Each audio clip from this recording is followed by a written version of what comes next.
Welcome back to the Hearthstone Global Games, where next up we have Hong Kong versus Malaysia. I want to know where Lorinda is when you need him. APAC Dad. APAC Dad, yeah. APAC Granddad, honestly, seems more appropriate. I think he's being flattered with that nickname. He's at least 6 times as old as I am, so... Yeah, no, that checks out. Yeah. We saw a relatively one-sided series previously to this, again with Canada versus Australia, with Canada taking the 3-1 win after losing a favoured matchup. So everything sort of lined up in their favour. Not something we've seen too much of in the Hearthstone Global Games. We're actually seeing a lot of 3-2s in this tournament. And now that we're 2 weeks into this, Sotul, do you think that the format sort of lends itself to that, or do you think it's just sort of not luck of the draw, but how it's come out?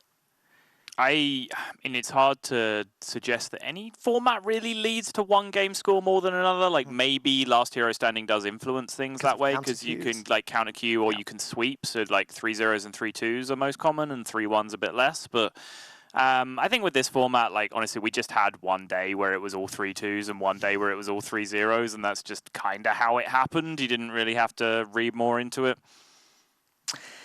Shall we take a look at Team Malaysia and Team Hong Kong, though, and see who is representing on each side? Hong Kong, Blitzchung, Kin, Loosefield, and Shai. Versus Malaysia, Wyke, Gilgamesh, Chonga, and Hawk My Pig.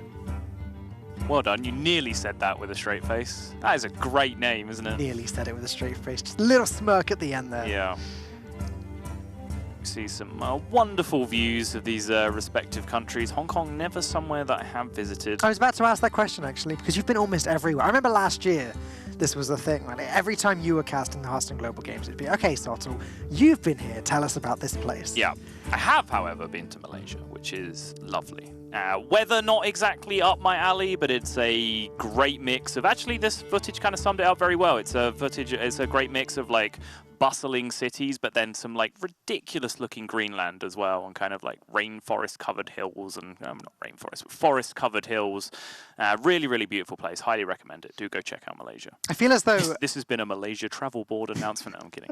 I think everyone on the Hearthstone Global Games desk this year is a little bit better traveled than last year. It helps us give a better idea of what all of these different countries are like, because we've been traveling for Hearthstone all around the world since we were here last. I'm trying to think if that's true for me. Yeah, I guess I've ticked off another couple of boxes. I'd never been to Australia before. Got to visit Sydney this year. So yeah, I mean, Lorinda and myself more specifically, right? Because we hadn't been to that many places for Hearthstone then. Now we have. You're just a little whippersnapper. You've been expanding your horizons the last year or so, haven't you? All right, Sotul, there are some picks, there are some bans. Let's take a look at them for each team. And straight away, I like to look at the first one, and that's Warrior.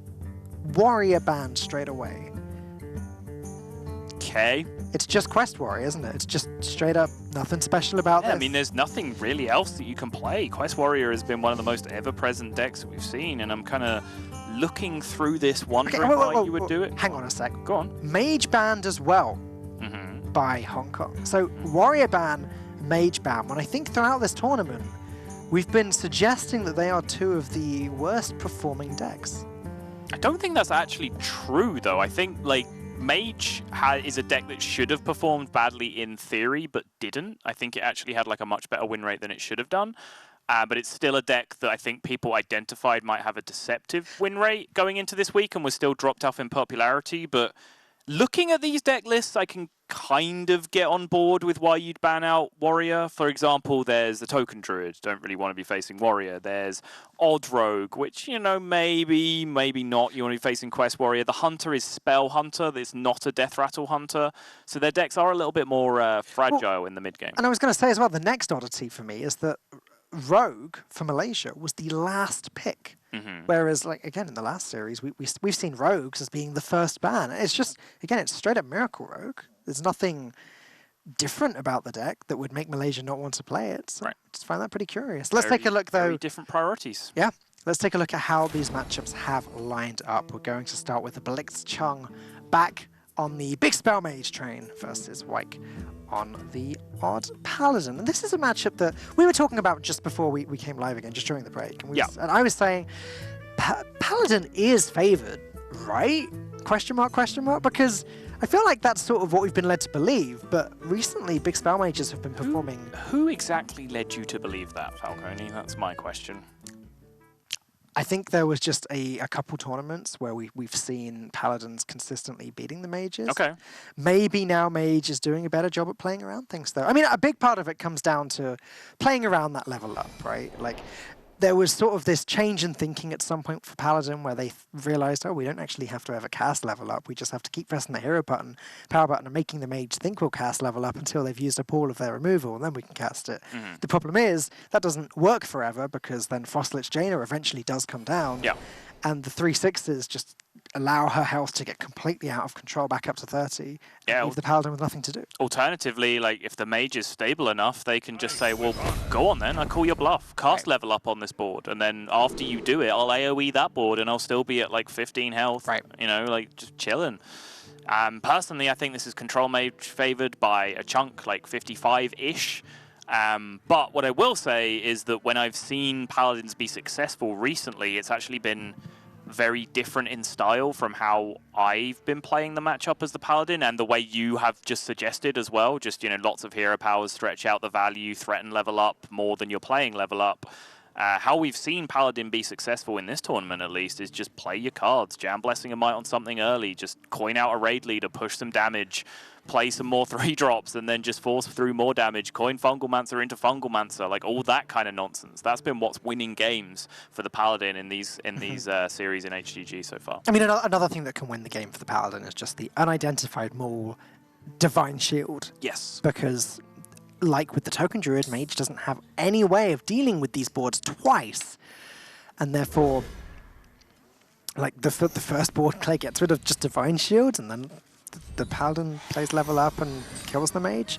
But I think what you said it rings very true. Like, jamming Blessing of Might on an early Argent Squire, for example, and just putting in as much damage as quickly as possible seems to be the way the Paladin wins. And oh, look, it's your favorite card in Hearthstone.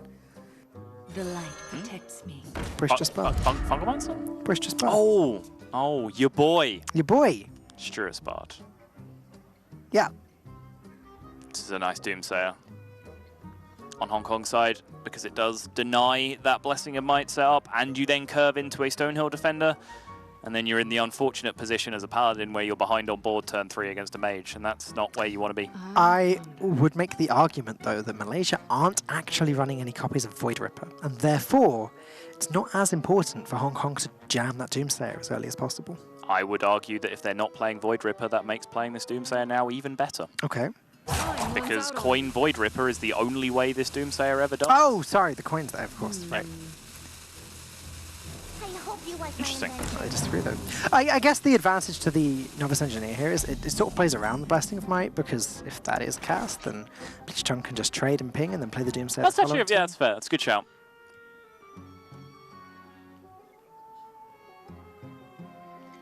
Is Boisterous Bard good in this matchup? Probably not, no. Doesn't seem like a thing you really care about, adding +1 health to a bunch of minions that still die to every single AoE that your opponent plays.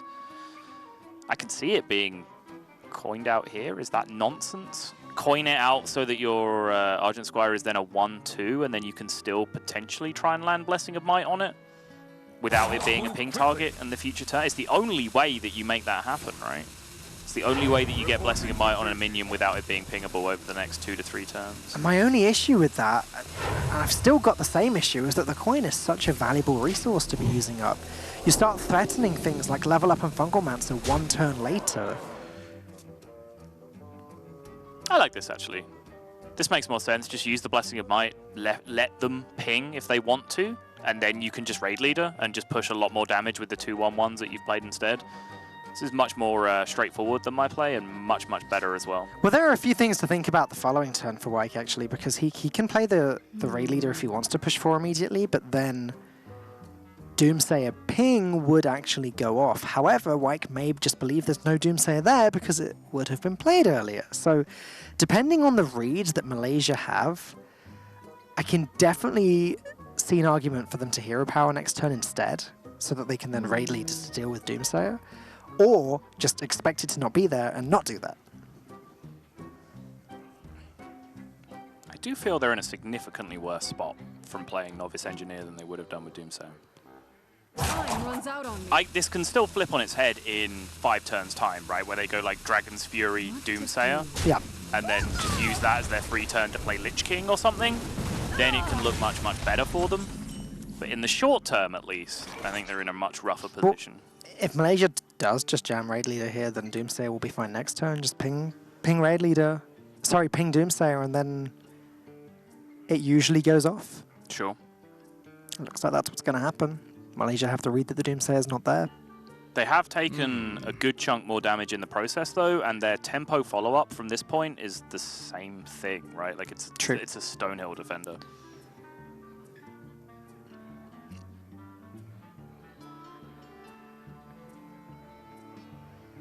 Handle it!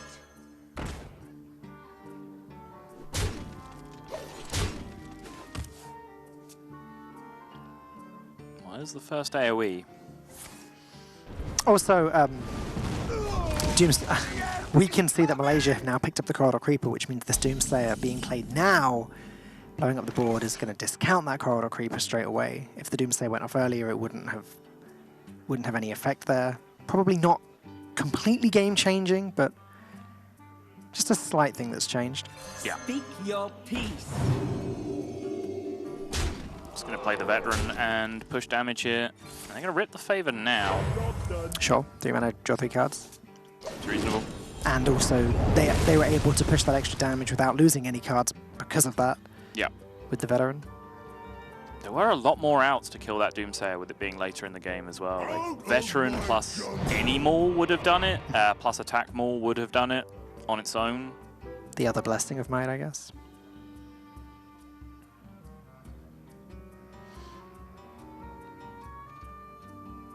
Having now been offered 5/6/5 off this Stonehill defender, it would only be fair to point out that the Doomsayer into Tempo Stonehill on turn 3 would not have paid out very well for them either, because they would have had nothing to do after the Stonehill on turn 4, except drop a Gluttonous Ooze, which they don't want to be doing because Vine Cleaver is still a very big deal in the matchup, something that you want to be saving that card for.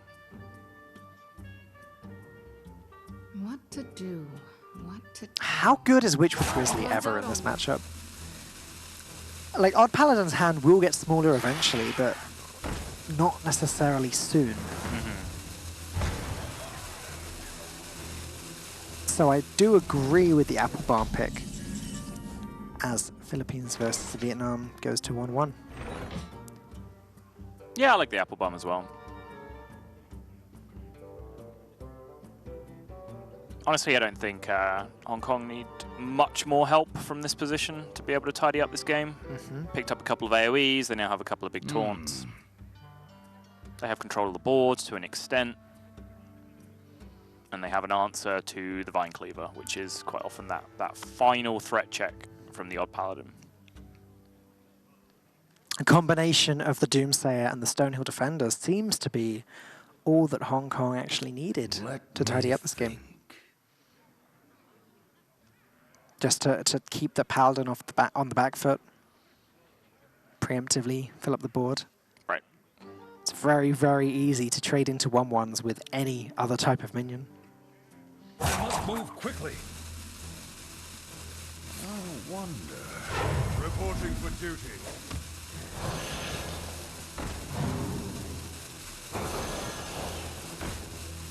Still holding back on that Corridor Creeper. Not sure quite how long they have to wait. Because if minions keep getting played here from Hong Kong, it's going to dramatically reduce their ability to just keep 1/1s or keep recruits on the board specifically. Yeah, I mean, it's one thing for Blitzchung to play at Blizzard here, but better if you know, he can play Rotten Appleborn plus the Artificer, for example. Just have more minions that can trade away Malaysia's things. Yeah, or just jam Skulking Ghost. That works too.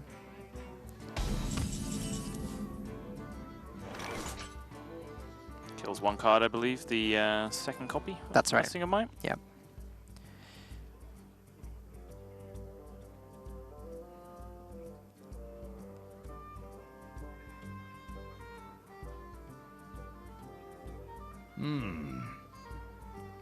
Blitzchung seems to be enjoying himself there. It's good to see some smiles and some laughter between teams in this tournament.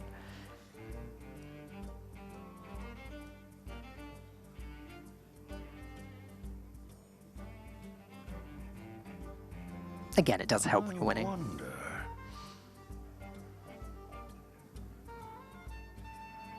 I definitely would enjoy it if there was just a team who were just laughing and having a good time while losing.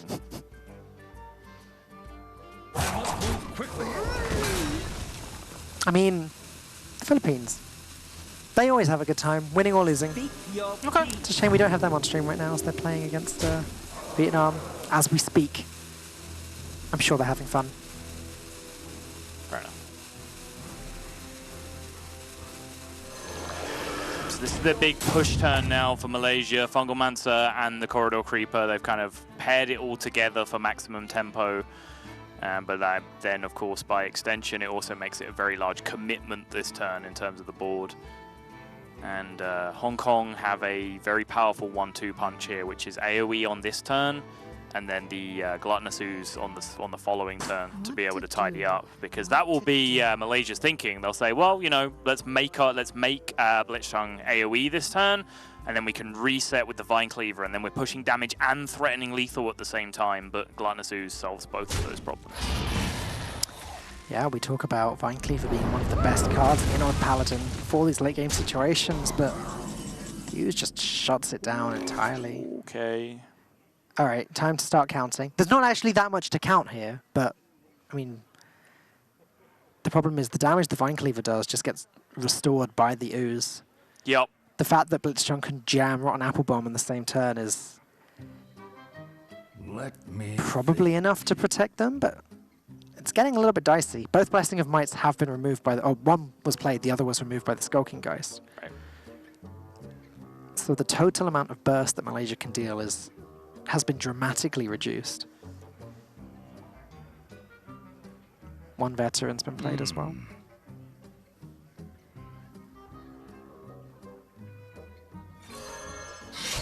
Yeah, I think this turn you just spend a lot of time trying to convince yourself to find a way to win the game that doesn't involve having to get your Vine Cleaver oozed, but I don't think it exists. I think you just have to swing the Vine Cleaver and hope the ooze isn't there.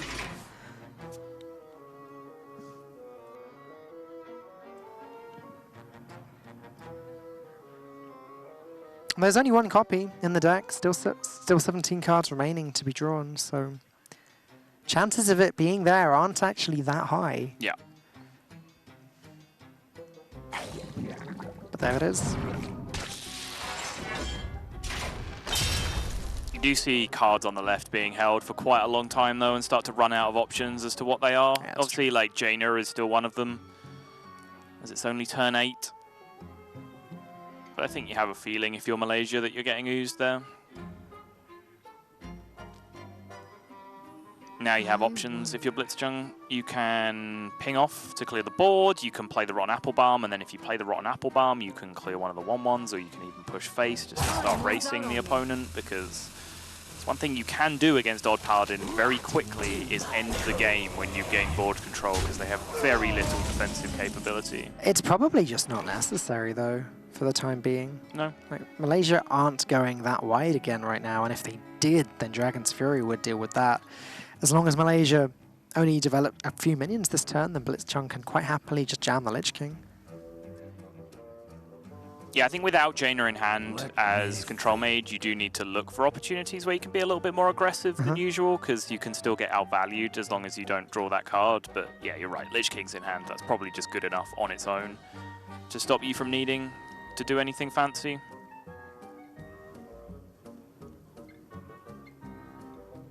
I wonder.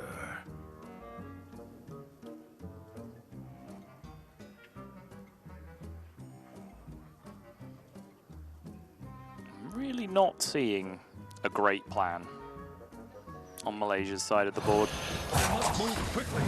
Honestly, it's probably play as many minions and buff them up with the Bard. But given that we've only seen one AoE so far, I think we've seen a single Flame Strike. Yep. very high chance that this gets dealt with as the second Flame Strike is drawn by Hong Kong. Reality. And may as well play it, right? It's better than the Dragon's Fury when you've got a ton of minions on your side of the board. And given that Malaysia only have 3 minions left in hand, and they've already played their only copy of Divine Favor, things are never going to get much better for them. Victory. Yep. And they've realized that, conceding game 1, Hong Kong take that one, was pretty straightforward actually. And again, early Doomsayer, early Stonehill Defender, getting these taunts onto the board and preventing the 1/1s from really doing anything. Yeah, and that's kind of how I feel about the matchup. It doesn't really take much, you know. Doomsayer into Stonehill is not some kind of insane draw that, you know, you're super unlikely to get as Mage, and there's multiple combinations that can get you there, you know, like a Raven Familiar into a Doomsayer, for example, can set up the same kind of thing. And they didn't even like get particularly great options off their Stonehill Defender, and it was still just enough to kind of carry the game. Like sometimes old Paladin does run out of steam in very simple situations, even though, you know, we tend to talk about how long they can go. They can go long for a long time if you don't ask them any questions. Right. As soon as you start asking them questions, then it can become a much more difficult proposition. It also didn't seem to be a very well-teched odd Paladin for dealing with the Big Spell Mage. Again, only 1 copy of Divine Favor being one factor there, so not that much refill to get back into the game. No Void Rippers to deal with these Doomsayers early on, so Malaysia weren't exactly set up for success. But still, plenty more games to come this series. Let's take a look at what's coming next.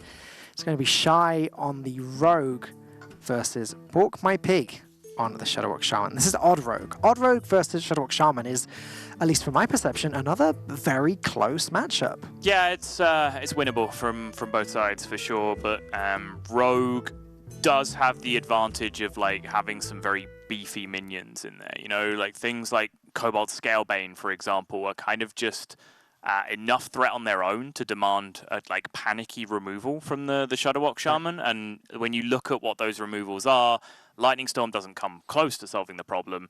Hex doesn't really solve the problem either, because the Scalebane's put a buff on something else by the time you hex it. And Volcano against like a Scalebane plus 1 other minion board seems like a massive overreaction. Right. So that's kind of what Odd Rogue needs to look to do in this matchup. If they don't just go, you know, 1-drop Cold Blood kill you by turn 4, that's the kind of situation they need to be setting up, where it's just awkward enough that the Shadowwalk removal just doesn't line up perfectly. Right. The Shadowwalk has the sort of basic cards that can do okay against the Rogue early on. They've got the Glasson's Ooze, they've got the Glacial Shards. This Shadowwalk in particular is running a card that you've been saying a little bit recently that you're not a big fan of, and that is Hemet. Yes, not a big fan of that card, Falcone. It's obviously a huge detriment against aggro, because all of those Glacial Shards and Earth Shocks and Healing Rains and so on are things that you want to have in your deck. Like, just rushing towards your Shadowwalk win condition doesn't help, because even if your opening hand, like even if like the first 8 cards you drew in the match were the Shadowwalk combo, you still wouldn't win against aggro, right? Like, you don't have time to just do that. So like Hemeting to blow up your deck against aggro just really isn't a good idea. But then even in control matchups, there's so many matchups now where like you feel like you can't win until you get Glacial Shards inside your Shadowwalk, so you can freeze their board while you play it, or draw a Healing Rain so you're secure against Quest Warrior being able to burst you down. It seems very awkward to me. And Zola seems like a vital card against control decks as well, just to guarantee, or Murmuring Elemental if you're going that route, just to guarantee that the Shadowwalk combo doesn't whiff, which is something we've seen happen pretty frequently throughout the Hearthstone global games so far. And also, the like-for-like replacement in deck, like it's usually Grumble versus Sandbinder. And for me, Sandbinder is an insane card in this deck because Glacial Shard is an insane card in this deck. And I want to draw more Glacial Shards, not blow them up. Would you play 25 Glacial Shards in this deck along with the combo? No. No? No. I mean, I guess if you do that, you just play Burlock, right? Sure. I'm not really sure where you're going with this. I don't know. I also don't feel like you've left enough cards for the actual combo. No, probably not. I just sort of said 25 at random. Okay, I didn't count first. I don't know, 1 Life Drinker, 1 Grumble, 1 Sour Knight, and Shadowwalk. Okay. That's 4. You only need 4. A Zola if you want to be really greedy. Sure. None will survive. Well, Hearthstone again. Squire. The light protects Squire, hero power, hench clown thug looks good to me. Ah. So Earthshock can deal with the Squire nicely, or is that a little bit too wasteful? I would suggest it's an overreaction. If the cold blood happens, you can take 5 and then Earthshock it afterwards. It's not a big deal. But it's more important to have an Earthshock, for example, like, you know, Fungal Mancer, buffing a minion is more threatening than this Argent Squire. A Flappy Bird that you can't deal with is more threatening than this Argent Squire. A Hench Clan Thug that you can't deal with. Yeah, there's just so many more important things that you want to be Earthshocking. This 1/1 isn't going to kill you anytime soon. Nope. It's curious to me that Malaysia threw away both of their healing reigns. I guess favouring getting those Saranites, getting those Glacial Shards, getting the cards that sort of stall out for longer.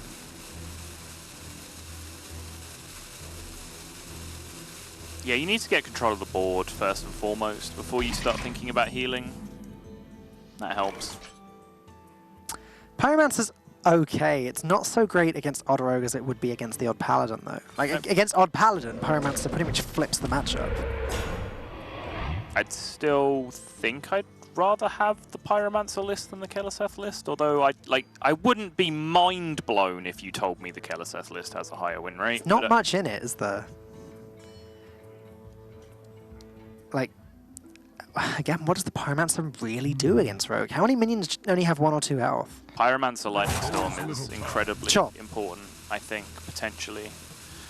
Yeah, I agree with that. Because you ask how many minions have 1 or 2 health, well, how many minions have 3 or 4? And then suddenly that's where Pyromancer Lightning Storm like, really comes into the business. Gotcha. What do rogues like to play on turn 3, Sartle? Prep, Eviscerate, Prep, Fan of Knives, Backstab. Edwin Van Cleef. Backstab as well. Oh, right, okay. Could even Shadow Step the Edwin and play it again. This rogue, though, just had to make do with a Hench Clan Thug. I still think rogues like to play Hench Clan Thug on 3. Oh, I see. You were referring I to, was. the Hench Clan. I was. Right, gotcha, sorry. We've got to work on our chemistry a little bit. I'm just too used to Raven. What to do?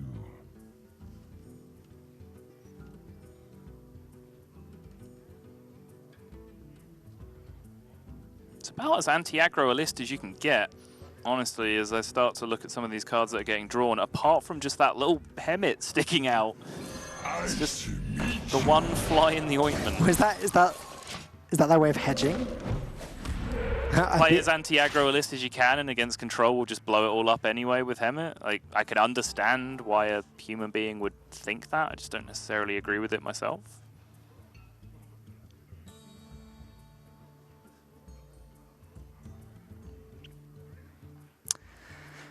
So, Shy going to want to make whatever play makes it most likely for Fungal Mancer to come down next turn and hit 2 of the minions. He wants to get his board as far out of Lightning Storm range as possible. Out of Volcano range is a little bit trickier. I think if your opponent is coining Volcano on turn 4, you're probably okay with that. Yep. But for now, I'm just... Is it too wasteful to play the Deadly Poison as a combo activator for SO7 Agent?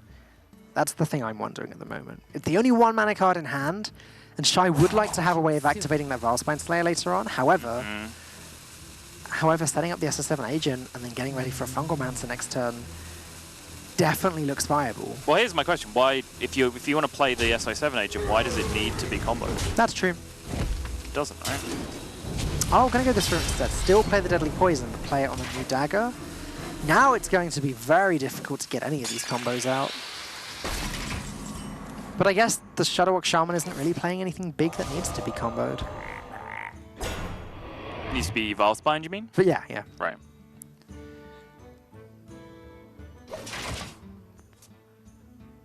Either way, the Fungal Mancer play seems to have worked out. Does. Still not a hugely threatening board that you make afterwards. And Earthshock is very scary with the 2 minions that you're buffing.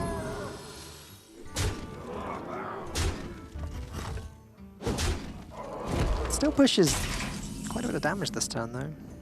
Okay. You were saying? Gluttonous Ooze drawn when a deadly poison has just been played does seem like a good sequence of events for Pork My Pig. You're gonna have to stop saying that name.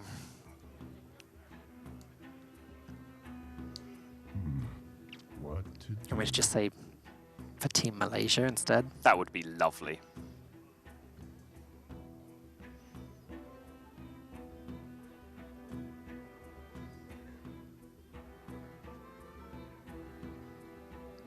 You do still leave a lot of damage up on board Yeah. by playing the Gluttonous Ooze here. I keep looking at the Pyromancer Lightning Storm and thinking it's a guaranteed clear, but is it really worth it? Yeah, you just don't get this opportunity back, though, do you, to Gluttonous Ooze this weapon? No, exactly. And you can still play the Earthshock after that. Oh. Well, there you go. Okay, Team Malaysia still have Volcano to fall back on, still the coin to play it next turn if need be. But with Leroy in hand as well now, Hong Kong can push 10 this turn, or have a maximum damage output of 10 this turn. And Fledgling plus SI7 agent just looks pretty neat to me. It does. It sets up Wind Fury lethal on the following turn. For the Fledgling, I believe. 3, 6, 9, 15, push the 4. Yep, Wind Fury will be lethal on the following turn if there's no counterplay from Malaysia. I need to see a Healing Rain at some point in this game, it feels like. Does Life Drinker count as counterplay here? I mean, it does. It technically prevents that lethal, but Barely, but yeah. It'd be one off, wouldn't it? with the dagger as well. Yeah. Yeah, 3, 6, 9, 15, 17, be 18, yeah.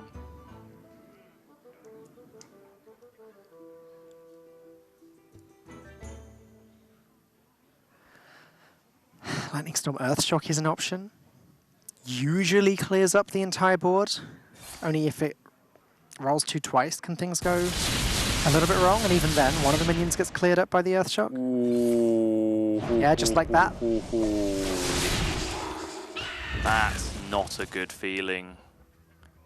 That's a great feeling. It would be if there was a dagger equipped. I mean, it's still good enough. It's still a minion you can play this turn with Fungal Mancer.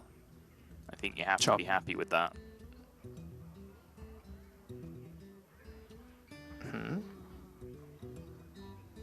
So Maybe this is better, actually. So you load up 6 on the board, you push face for 5. Oh, it definitely sets up He lethal puts it next for turn. 10, and they have to have the Healing Rain, yeah. They have to clear your board and heal this turn, and they're overloaded down to 5 mana. I think this is a lockout.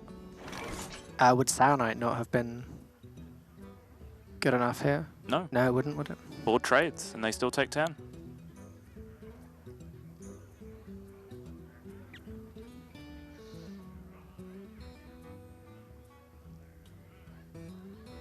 Yeah, that was very, very carefully played. Fungalmancer would have been as good though, right? Would have pushed 2 more damage this turn. Still had Leroy in This hand. is the same thing, yeah. They put them to 8, and they have 8 in hand, and they have a bigger board.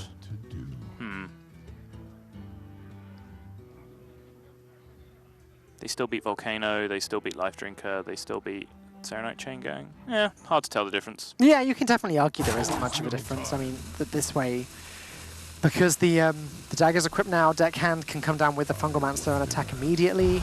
Right. If it needed to at some point. Right. That's the reason why this is better as well, because then if the Healing Rain comes down, you actually have more ability to refill afterwards. You have more Cold Blood pushes. If you draw Cold Bloods, you're better at building a board with the Fungalmancer the next turn. So in the world where you don't win the game, they made the better of the 2 plays. But there you go, almost simultaneously, Vietnam take their 2nd win against the Philippines, and Hong Kong take their 2nd win against Malaysia. We may have the incredibly rare 3-0 sweep coming up. As the next match coming up is for Hong Kong is even Warlock, and for Malaysia, Oh dear. Taunt Druid. Oh dear, Malaysia. That's not where you want to be with your life, is it? No. Scrapping for your foothold in the series, and you have the deck that loses to Defile, a single card. Yeah, well, Malaysia are going to get a few seconds to prep themselves for this horrendous matchup coming up, as we're going to go to a short break now, but we will be back in just a few moments with the rest of Hong Kong versus Malaysia.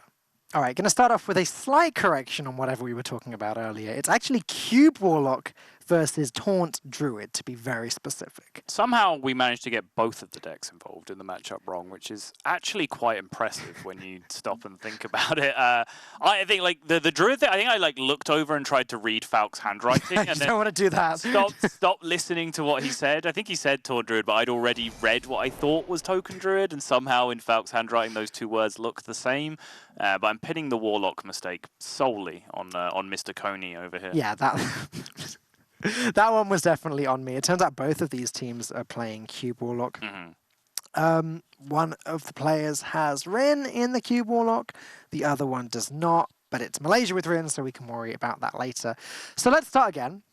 Yes. Cube Warlock versus Taunt Druid. This is definitely not the blowout game for the Warlock that you were thinking about. No, absolutely not. Actually, another one of my favorite matchups in a long time. Really. This is the matchup I actually had the most fun playing when the expansion first dropped. I was a very early adopter of Taunt Druid before really everyone agreed that it was a good deck. And then right now it seems everyone's kind of gone the other way and agreed it's a bad deck, apart from a few teams in the tournament. It's not been the most popular Druid deck by some distance, with Token Druid and Malagos Druid taking over.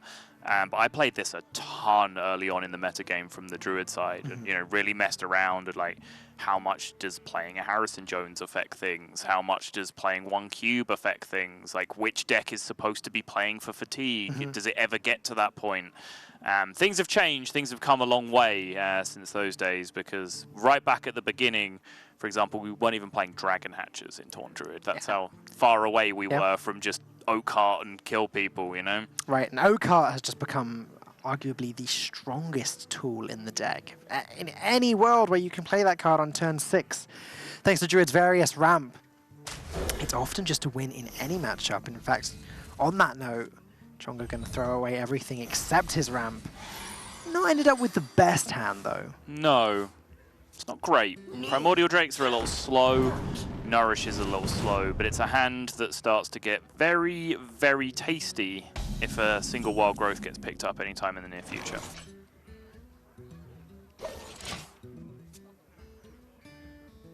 That's a very big deal as well. That's the pressure that Hong Kong need. Yep. That's going to bait out, almost certainly going to bait out the first Naturalize.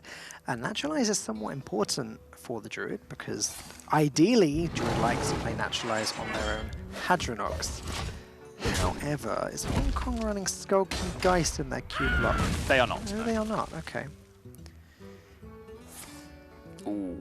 From Hong Kong's perspective, this is looking like a lot of pressure coming up very, very soon.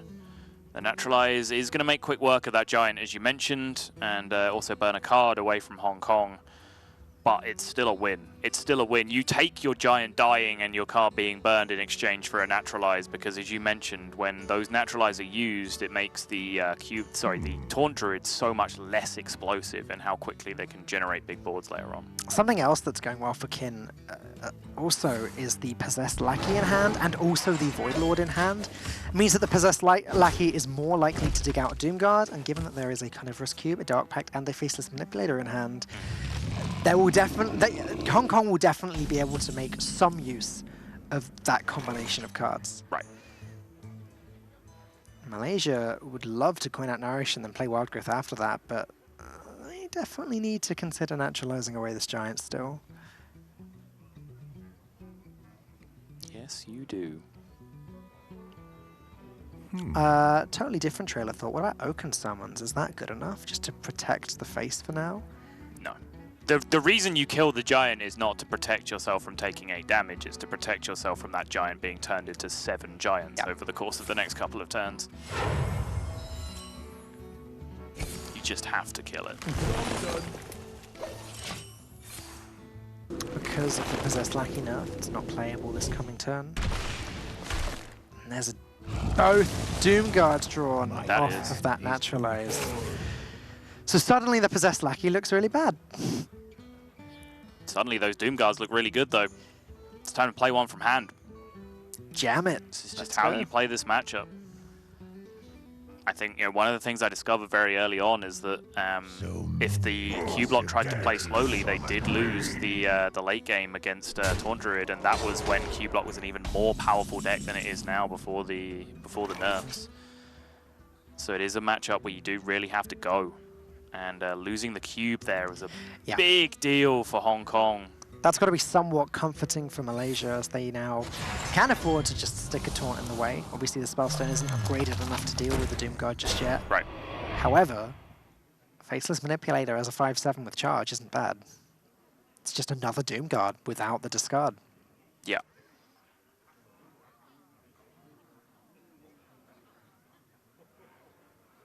And then they can play a third Doom Guard after that from the hand.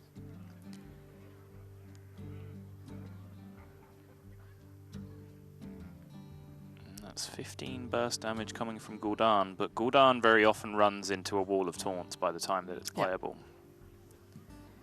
So you need a lot more Doom Guards than 3 ideally, and that's where that cube discard really becomes a huge detriment to Hong Kong.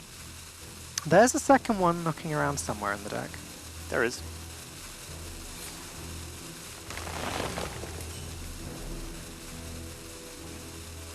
Oh wow, Spellstoning the Doom God now makes that Faceless Manipulator much weaker. Yeah. And I doubt that's even something that Malaysia are particularly thinking about. They're just thinking this makes the trade worse. I mean, it plays around a lot of things. Like, yeah, firstly, as you said, it makes the trade worse. Secondly, it plays around Hellfire ever so slightly. Thirdly, it plays around Faceless Manipulator. It also plays around second cube, because it can't just like poke it and get cubed afterwards. So many possibilities. Just feels like a good play.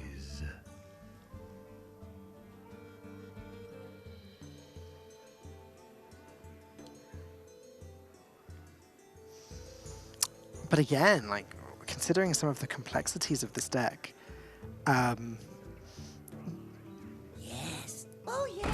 Faceless Manipulator can be used on a Hadronox, especially if these Naturalize have been baited out. One already has been. Obviously, Hong Kong need to play some taunts first, but they have Void Lord in their deck. Alternatively, Faceless can be used on a cube that has Hadronox inside of it, so that it gets 2 Hadronox. Snuggle. Fetch. Go away. Dragon Hatcher off the top was a huge draw for Malaysia. Obviously, this was their one turn where it was a little bit of a whiff. Primordial Drake was fine, but really not impactful enough to what you want to be doing in this matchup. Dragon Hatcher was perfect. It wasn't perfect. Oak-Heart was perfect. Oak-Heart still has the opportunity to pull out Hadronox, and perhaps you don't want it to be doing that at this point.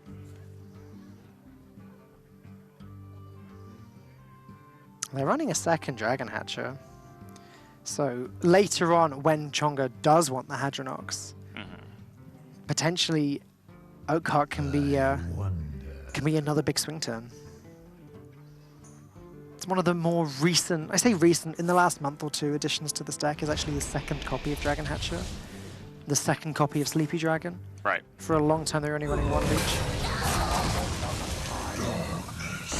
So now we get to the point in the matchup where we have basically a complete stalemate for some time. There are some taunts, and there are some more taunts. Yes. And taunts don't do a good job of beating taunts. No. Fluffy. Snuggle. Well, they do, just very slowly, over multiple turns. Have you ever watched a Quest Warrior mirror?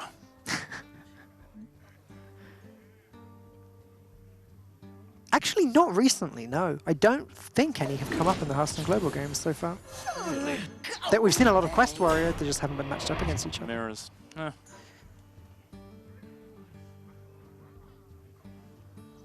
may even one.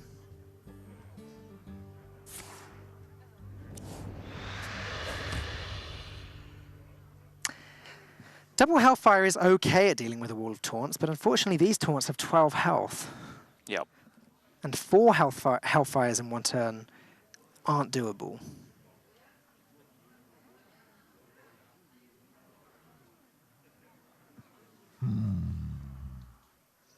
Is it even worth it to face this Manipulator or Void Lord? With the second one already in hand, I don't think so. No. It feels like too many Void Walkers go into your cooldown pool if you end up with like playing 3 Void Lords this game. And again, as you mentioned, Faceless Manipulator is just a real power play later on sometimes. It's just not a very good turn otherwise. But I guess like... The end is coming! I guess it's fine. Just dropping a Doomsayer. I was going to say, like, question starter, how, with the hand that he currently has, does Chonga deal with this Doomsayer? He just... Okay, now he does. Now he does. But he would not have been able to without that second swipe. Yeah. And I mean, there are other cards that could have done it, obviously. Swipe plus Spellstone, second Naturalized, though that would have been a big waste of the resource. I think crucially from Hong Kong side, because they know they're up against a Taunt Druid that's playing UI, which isn't a given, by the way. This is the one Druid deck that sometimes cuts UI entirely.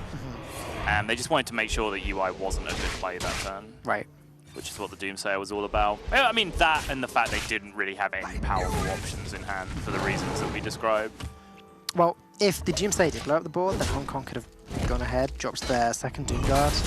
If that survived, then Faceless as well, and then later on Gul'dan would be even stronger. Hong Kong, by the way, now knows 66.66% of Malaysia's hand. Sure, because they know that both Primordial Drakes are there, because the Dragon Hatch didn't go off, okay. That's pretty useful. However, very soon, They're not going to they're know. going to know a much, much Yeah. smaller percentage of Malaysia's hand.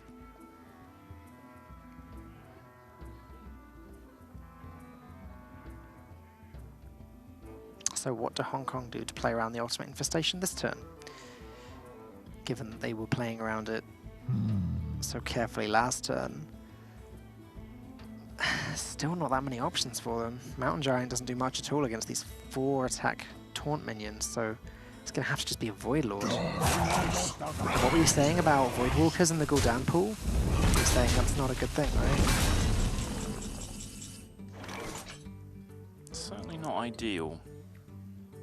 This is only the second Void Lord now, though, right? Yep. And using the Faceless earlier, we were talking about the potential of playing 3, but, you know, it's still a lot, don't get me wrong. Do Malaysia want Hadronox now? What to do?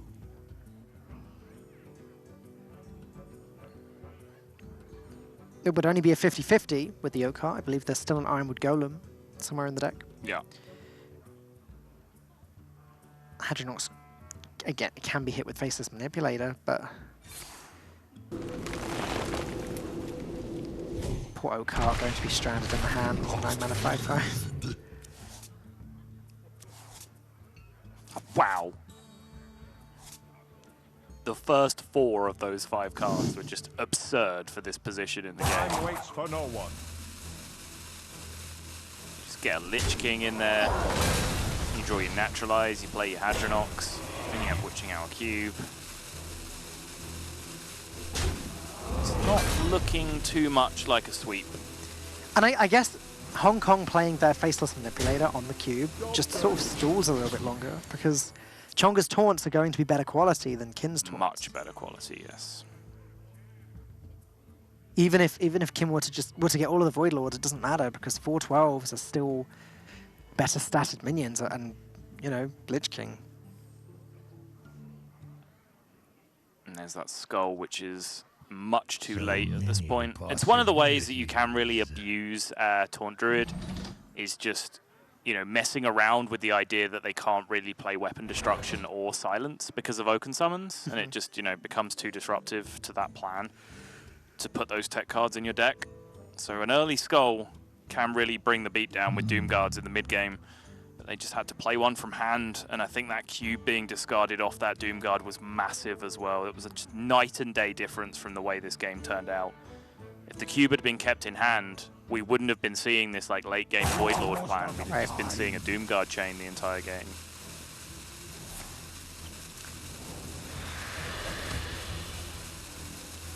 Well, damn, but it's a little bit late to really do anything.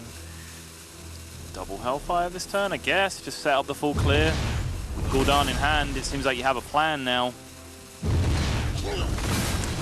You no longer need to worry about Lorinda now, Sottle. The Philippines just took their second loss. So you're tied again. Nice.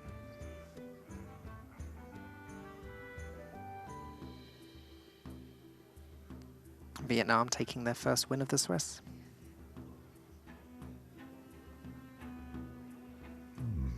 I wonder.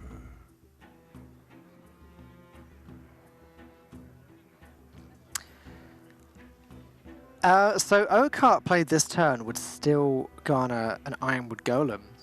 Yep. Is that worth considering before the Golem's drawn? Because I would counter and say that Lich King this turn garners a Lich King. yeah, that is a good counter. I'm just going to go ahead and play Hadronox instead. It's also quite interesting.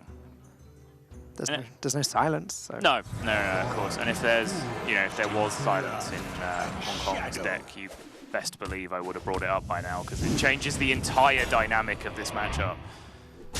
1 Doomguard, 2 Void Lords. Actually not bad in the position they were in. But it may well be cube time for Malaysia. Might.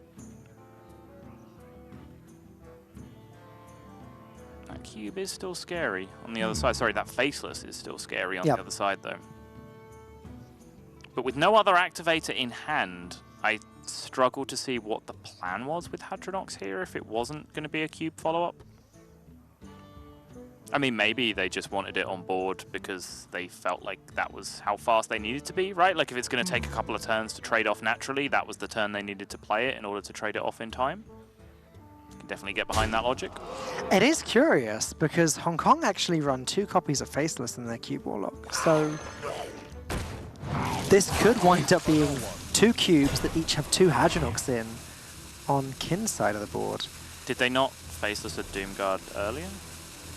Did that happen, or were we just talking about it as a possibility? I think we were just talking about it because after that the Spellstone hit the Doomguard and weakened it, yes. so it wasn't worth. Right, that makes sense.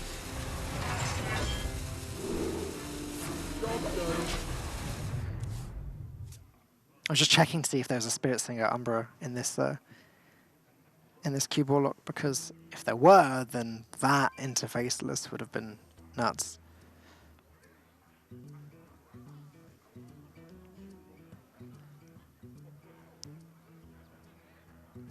But there's not. And now we're in that position that you described earlier where we're left with a lot of taunts, trying to beat each other up and not getting very far. Right. There are some absurd things that Lord Godfrey can do to Hadronox boards, though. There are certain situations that I identified in this matchup to just always look out for with Lord Godfrey, with Void Lord interactions with the various minions, where there's one in particular which I can't really describe without showing you a screenshot, where Lord Godfrey can plow through an entire board, break open a cube, kill the Hadronox, and then kill the other Hadronox board afterwards. Yeah, it's super rare, but I found it. Feed now. Like, it only works because of, like, board space issues and things like don't fill up all the way afterwards, but, yeah. Yeah, try and recreate that scenario in a real game of Hearthstone.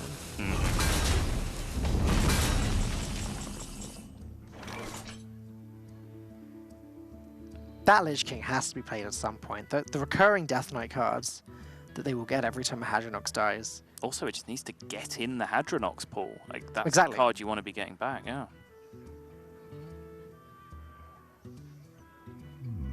I wonder. And now is this stalemate just too much? Give me the sweet, sweet Death and Decay. Because if this game does stalemate from this point onwards and it's just, infinite Sleepy Dragons against infinite Void Lords, then Hong Kong have the superior hero power to go to fatigue with. Furion not run Taunt Druid due to adding beasts to the Witching Hour pool. I know that's something that you've experimented with a little bit as well, though. I had as well, first weeks of the expansion. Honestly, I think there are worlds where it's correct. If there's enough aggro in the format, you can just put Malfurion in the deck and just not play it against control until you've played all your Witching Hours and things, and then you get to this situation, and hey, guess what? Malfurion gives you better hero power if the game goes to fatigue.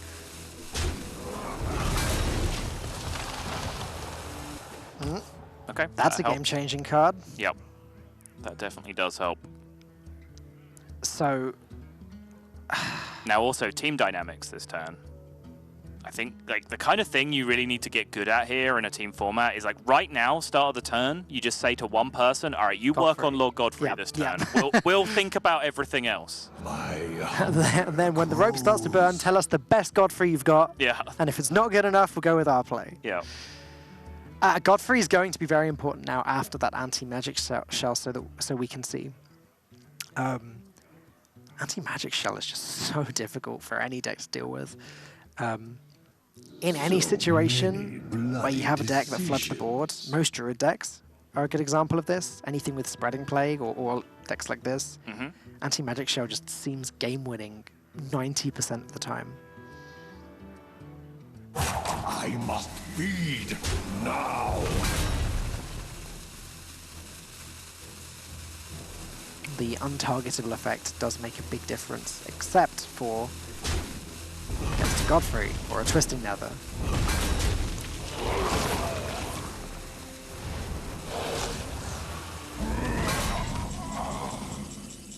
Oh my goodness. Looks like Hong Kong are content to just wait this one out for now. Well, now Malaysia could just trade in the cube one of the Hadronox that comes out of it, and then play anti-magic shell. They have to be thinking really hard about Godfrey now and doing a lot of maths. It's the same thing on the other side, right? Like, yeah. Team Malaysia have to be setting aside one person saying, right, you think about all of the possible ways that these turns interact with our opponent's Godfrey. Right. And which is much more difficult. And with Kobold Librarian remaining in hand for Hong Kong as well, the first breakpoint that you need to create is only a 4 or a 3, which is not that hard to do. And then from that point, you jump all the way to 5 and 6. And then just all hell breaks loose.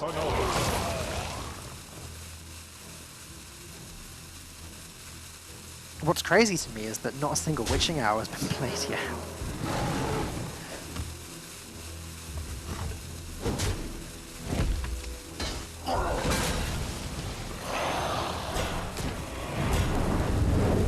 I kind of like this play though, just killing some extra Voidwalkers this turn, just before the Hadronoxes get popped, because one thing we haven't really mentioned is, yeah, the Hadronoxes sound cool in theory for the Warlock. You know, you feel like you're going to get some Void Lords back. Well, actually, you're going to get a lot of Void Walkers back a lot of the time. With every Void Lord that dies, 3 more Void Walkers die, and it becomes less and less likely that any Void Lords themselves actually make it back into the onto the board because of the limited space.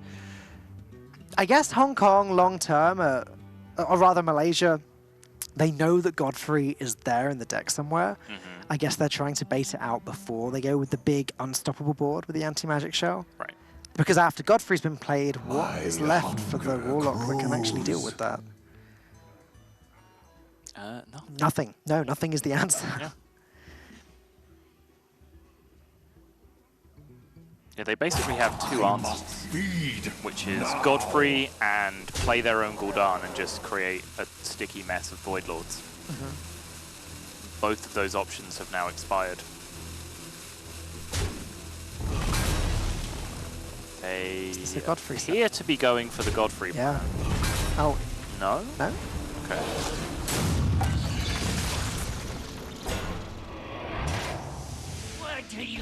Well, they got another Void Lord back, at least.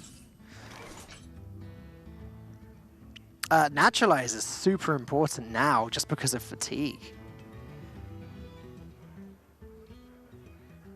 Yeah, it does flip the deck size on its head from here. Exactly. What to do?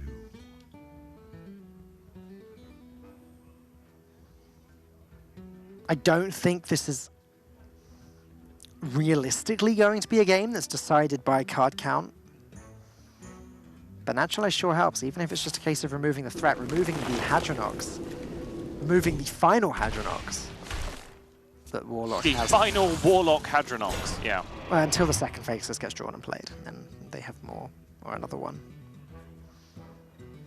That's just getting burned next time anyway, I wouldn't worry about it.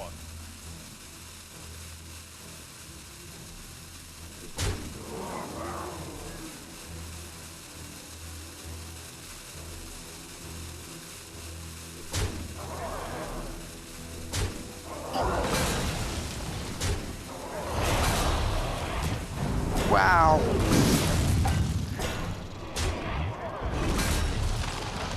Yeah, that went well. Oh, it won't be burned. Nothing's being burned thanks to that Doom. Oh, you're absolutely right, yeah. I'm done. Oh, Cube and Dark Pact now in hand. 2 copies of Dark Pact, in fact. Not that that makes an awful lot of a difference. Yeah, I mean, Nah, there's nothing really that... congrats. The Cube and the Dark Pact can almost kill one additional 412 this turn. Decisions.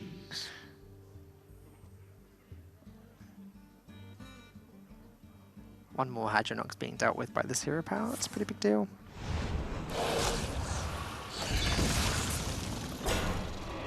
Only 4 Hadronox remaining. 2 from the Witching Hour, 2 from the 1 cube.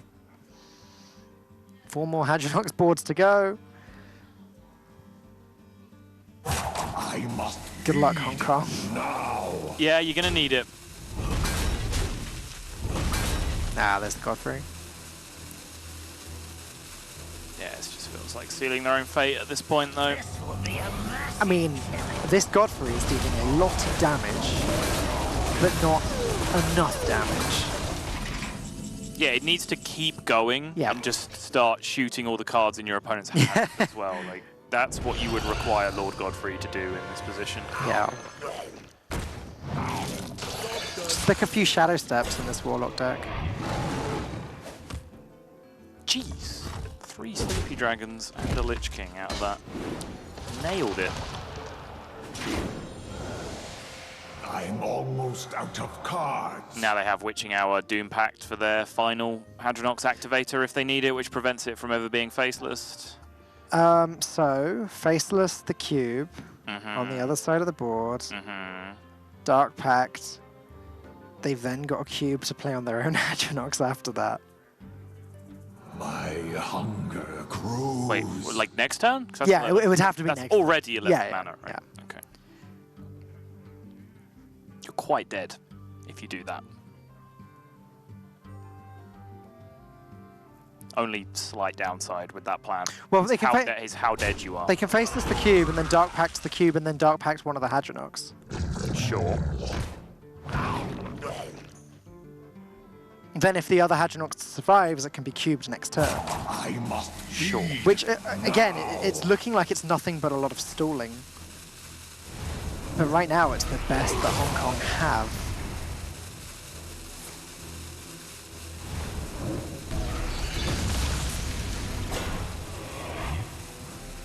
The Stonehill Defender comes back out to play.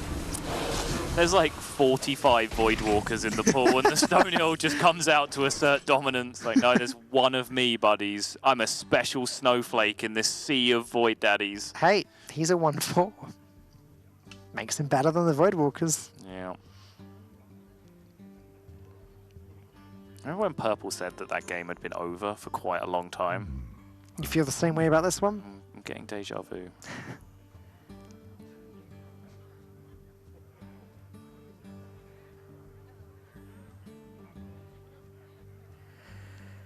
Well, as I mentioned, this could go on a little bit longer. That Void Lord being in the way means that Hong Kong are going to soak up a lot of attacks this turn, and then, again, cubing the Hadronox next turn looks about as good as it gets for Hong Kong.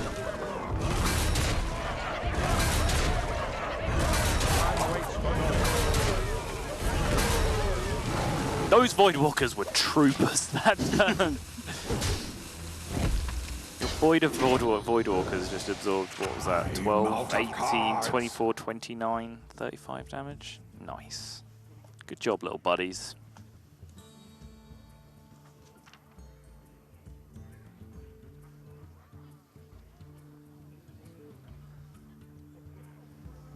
Malaysia still have Frostmourne on top of this.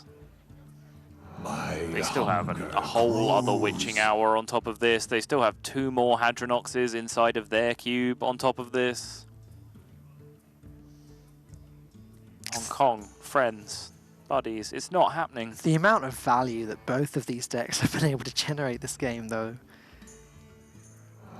is somewhat ridiculous. Yeah, have Hong Kong really competed on value, though? That's the thing. Because you brought up very early the idea of facelessing the cube and facelessing the Hadronox. It just doesn't end up being that good for you, does it? All right, so they've not competed with the Taunt Druid.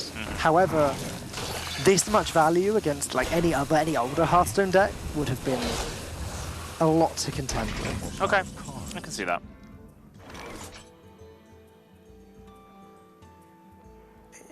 Placing the Doomsayer there is really interesting.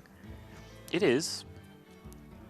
Allowing Kin to sacrifice his own cube if the Doomsayer goes off, and get the next Hadronox going next turn.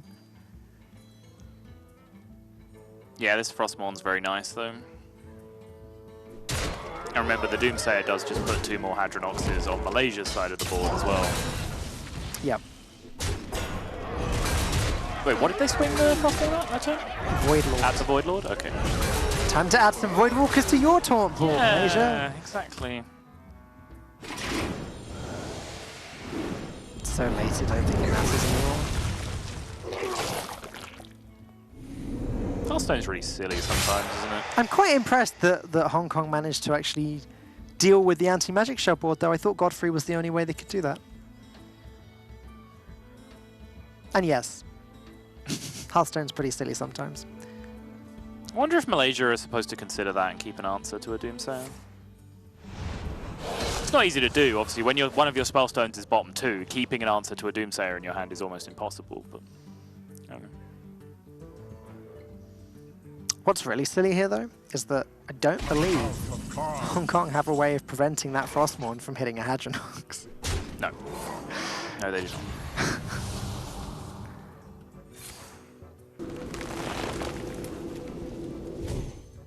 It's going face though.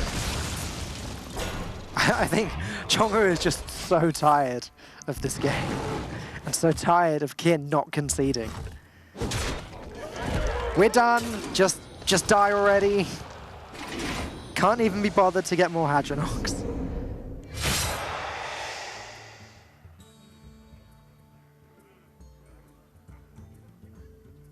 Yeah, like I said, they still have Witching Hour Doom Pact for just a whole other board after this anyway.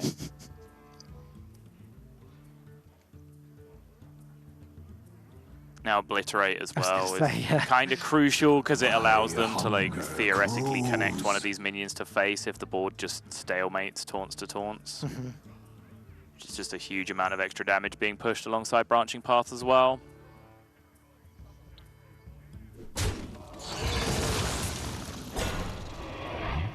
How? How did you get 2 Void Lords out of that? Stonehill Defender. How did you get 2 Void Lords out of that? There's still a Stonehill Defender lurking about. Yeah. How many Void Walkers have died now? We must be somewhere around 50. Well, the point is the 3-to-1 ratio or like starts off like maintaining, but then they kept getting 1 Void Lord and like 5 Void Walkers off every Hadronox, right? So it's a very lopsided ratio now.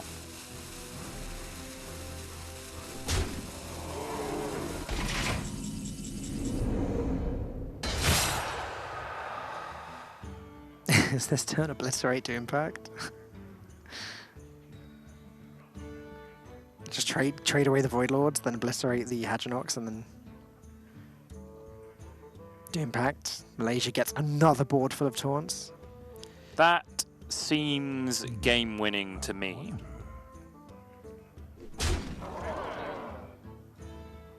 I mean, stretching this out for another 20 minutes also seems game-winning to me. there's no real play that loses Malaysia the game here, nor has there been for the last 15 minutes. It was on Hong Kong to find something very creative, and they got close with the Doomsayer setup, but it just still wasn't really good enough. It's a good spot for you, though, the Obliterate Doom Pact combination. Essentially just resetting the board. Of course, 0 points of fatigue because it only burns cards. It does not draw a card for each minion that is killed. And again, two Lichy boys. Is that enough? Do you tap now?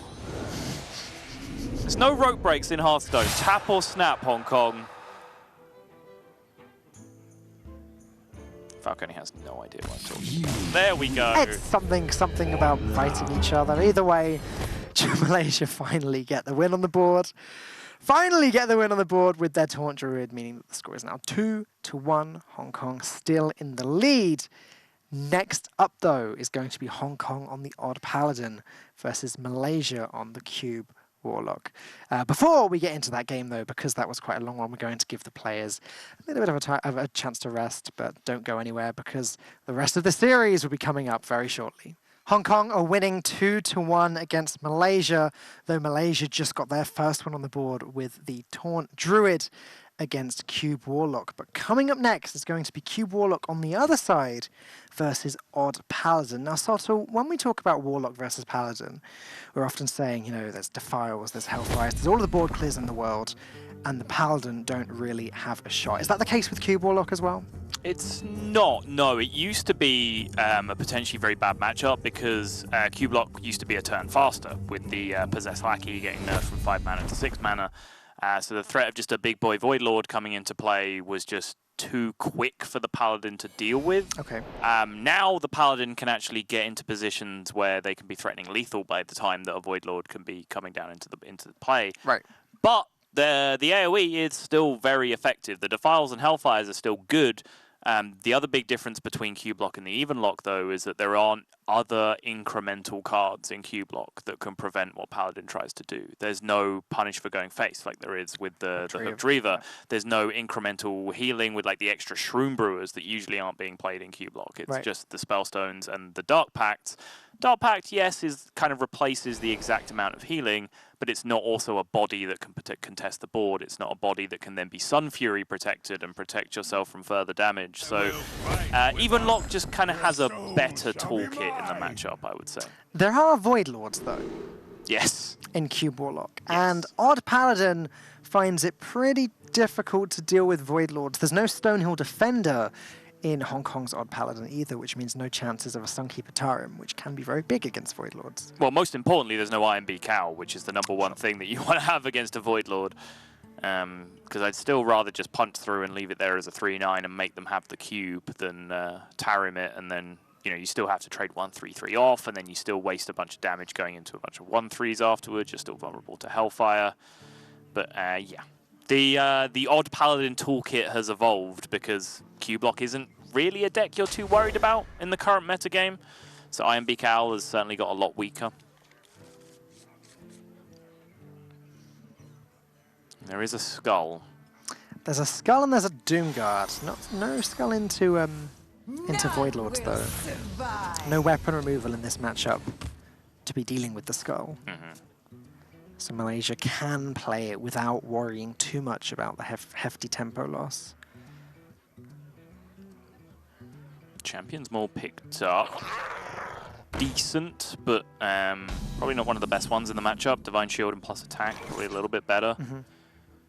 Gilgamesh picks up the perfect Kobold Librarian as well. Spellstone already in hand. That's already a massive chunk of healing. Stonehill now. This is a great looking curve for Malaysia already. Stonehill itself is just a massive chunk of healing against Odd Paladin. Gilgamesh would love to see a Defile, would love to see a Hellfire.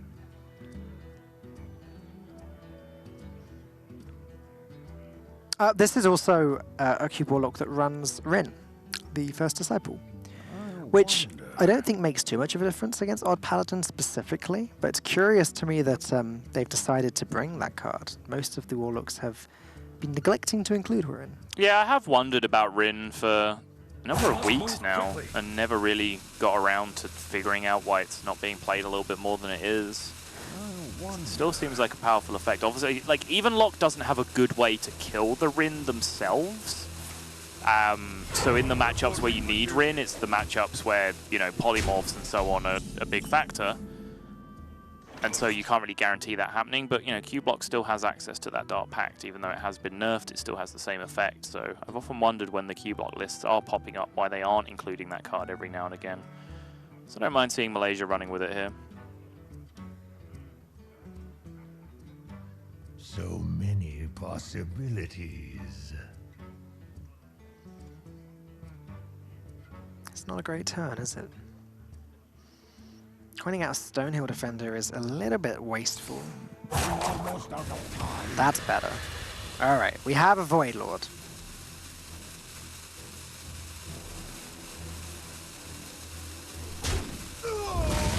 Coin, Skull, Void Lord seems like an okay plan. It does. Seems like a plan that Hong Kong don't really have a great way of interacting with here either. No. They do have that Void Ripper, which does do something against Void Lord, like post-pop or pre-pop. Yeah, it allows for the easy trade first, or 3 easy trades after. It's not enough though, is it?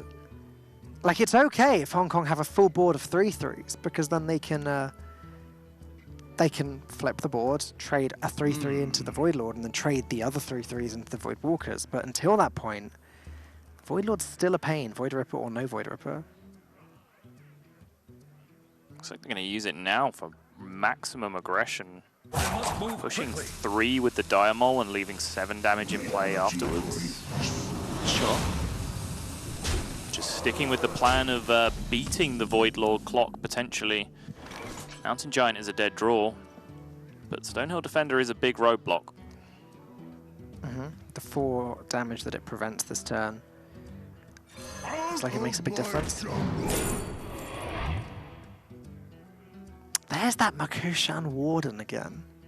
It's a really good card against Odd Paladin. So is Primordial Drake, it's just a lot more expensive. Yeah. Could this be the day where Warden gets picked twice off Stone? Like, so yesterday, or Wednesday was the day of the Booty Bay Bodyguard. Right. Today is the day of the Mogoshan Warden.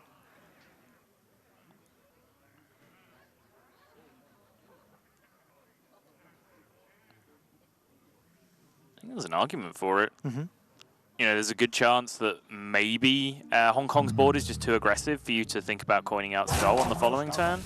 Because if you do that, there's a lot of worlds where you're in a 50-50 where you lose the game if you get Doomguard on the following turn, right? Oh. There's a legitimate argument for Mogoshan Warden there. That's Taunt. That's not what they wanted at all.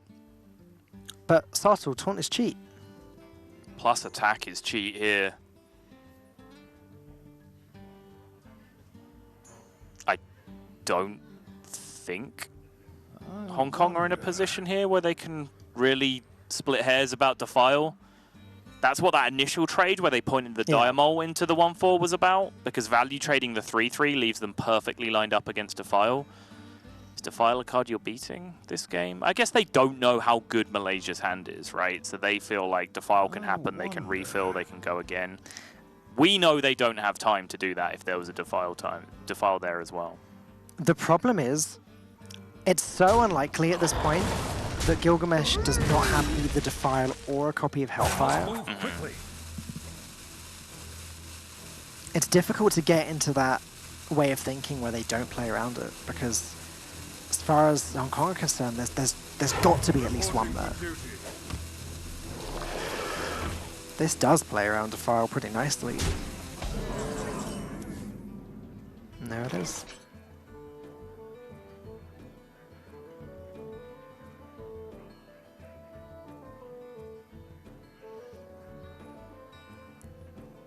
Gilgamesh still seems safe to just drop the Skull here. It's Level up push is 11. Yep. Leroy pushes just a little bit more. Job's done. 13. All will serve. That also pushes 11. Uh-huh.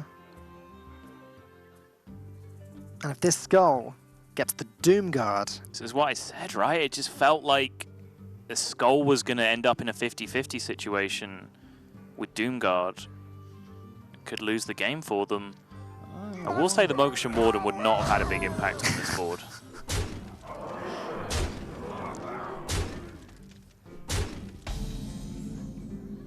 This one will prove very useful. oops. Here's the Doomguard. That Spellstone's only dealing and healing 5.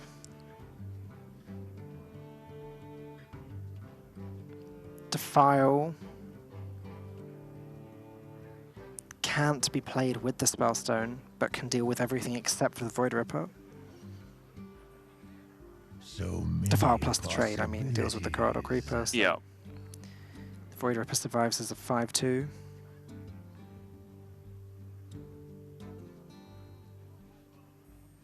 And then the weapon would finish Gilgamesh off if that was the play that was made. Well, you could still defile and kill the 5/5, right? You don't have to kill the 4/7. Oh, sure. That is we can. Oh no, because it's not an attack weapon. Okay. Pretty important breakpoint then. Almost out of time.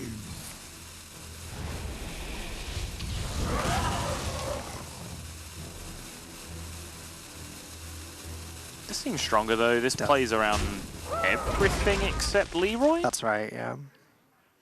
Beats level up. Beats plus attack weapon. Raid Leader, Fungal Mancer number 2. So it's combinations of cards and Leroy. It's like Acarus Veteran plus attack weapon would be lethal, for example. There are loads of ways of generating a little bit more damage for Hong Kong, but you're right. It's the combinations that be required here. Even Void Ripper would push an extra 3.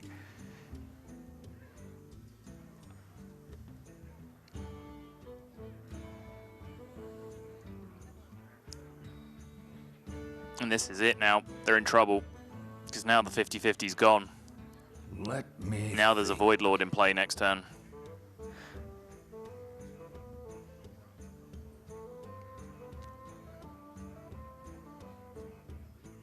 So this is probably the part where Hong Kong have to just go as wide as they can and hope Defile isn't the card. Reporting for duty. The light dims, but we But as you said, with no silence in the odd Paladin, no way of dealing with that Void Lord. As I mentioned earlier, I often wonder, you know, how long you can spend this game playing around Defile. They've found themselves in a position where they lose the game to Defile.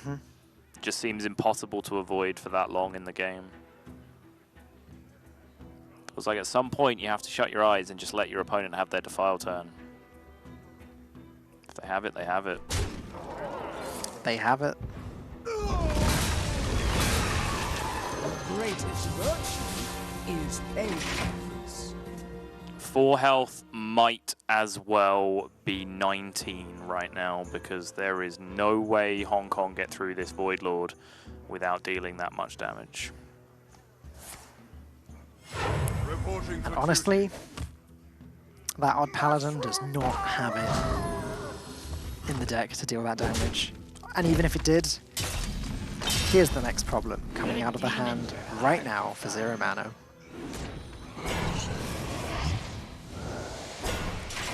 Oh, sorry, did you think we were done? Because we also have Carnivorous Cube in our hand.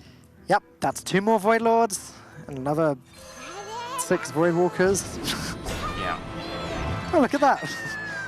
In the meantime, we'll just blow up your deck. Yeah. Good joke, Void Ripper.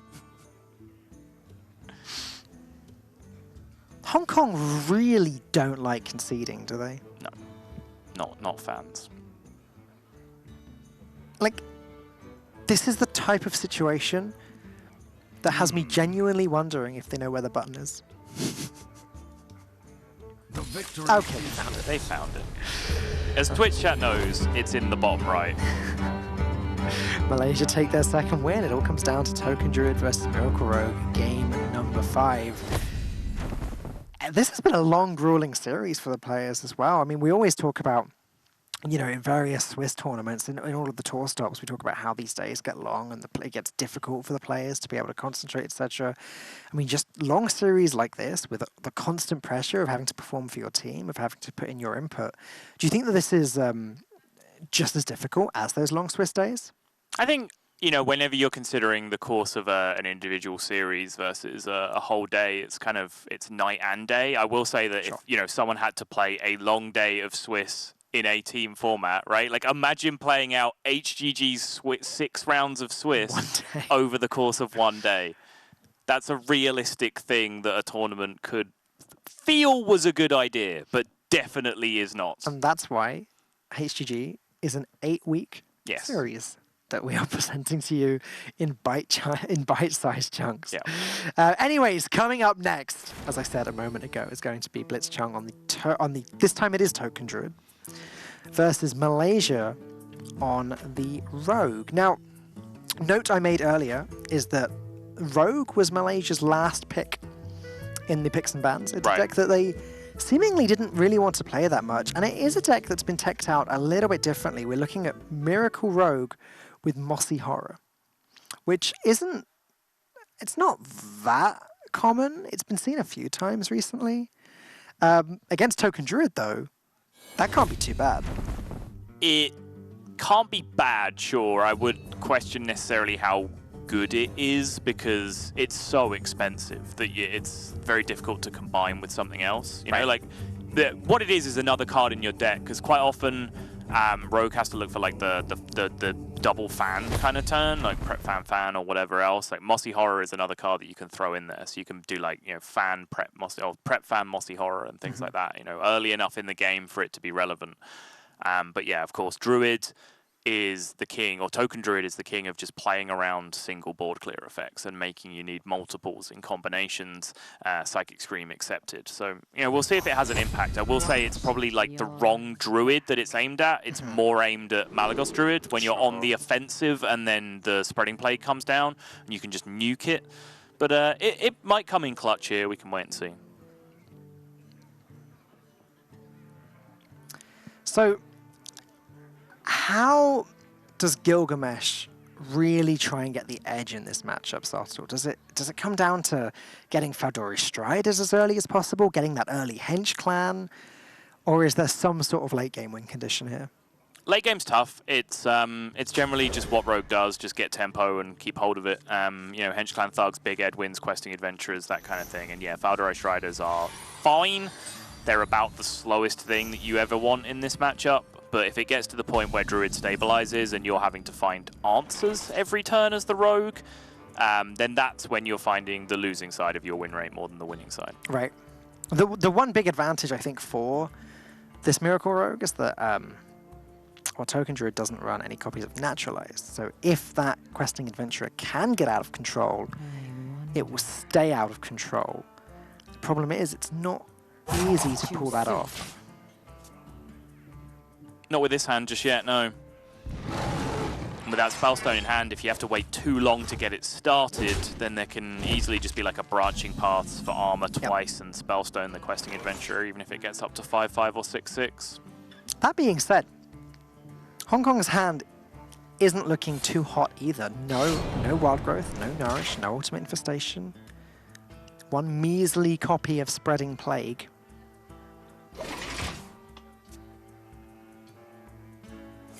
Just having to hero power every turn. Isn't Druid usually at 10 mana by now?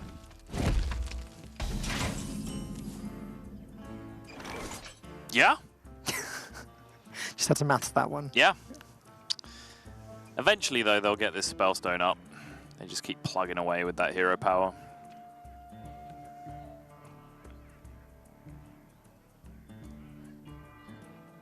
Wow. Give me a quest. They are just going to tempo questing. I was about to suggest it, but I wasn't going to follow through. I was about to suggest it and then talk myself out of it. I had a big plan. Well, it does just die most of the time. What's the pro? What were Malaysia thinking when they played that? Sometimes it doesn't die. That's what they were thinking.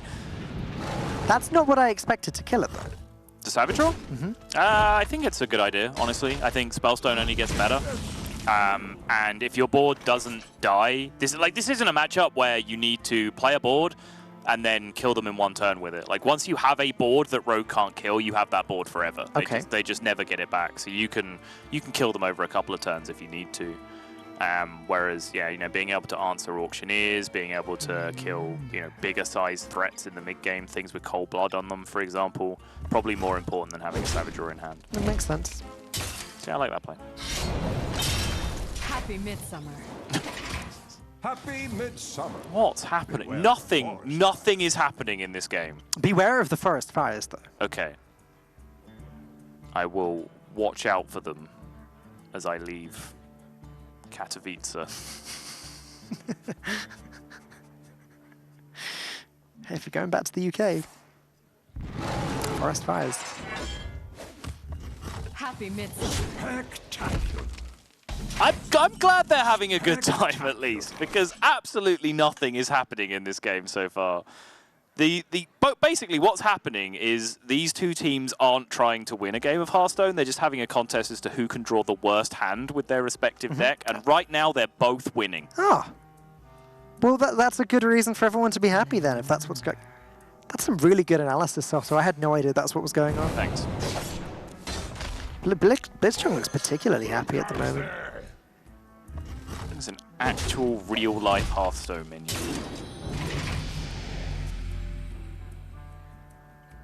Okay, now we're talking. Whispering Woods. Business has finally picked up. And because Malaysia have had such a slow start, there's not really all that much they can do about it. I mean, what's kind of amusing here is that Hong Kong might be looking at how bad this start is from Malaysia and be thinking, oh no, they've got like prep fan Mossy Horror in their hand or something, and that's why they're not playing anything. Right? What kind of hand can you put your opponent on here as Hong Kong? Like, there has to be preps and stuff in there, right? That has to be your kind of read. Sorry, Elven Minstrel. Okay, well, now Gilgamesh. Blitzchung is just having a great time. Oh, look! 1-mana cards. Things that give your opponent 1/5s, just what you need. Perfectly timed to go into their Spreading Plague.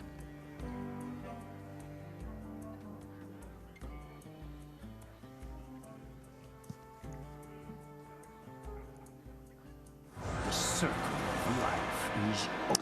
Well, Mafion on 7, Whispering Woods, Soul of the Forest on 8. Seems pretty difficult to beat, but there is the Mossy Horror.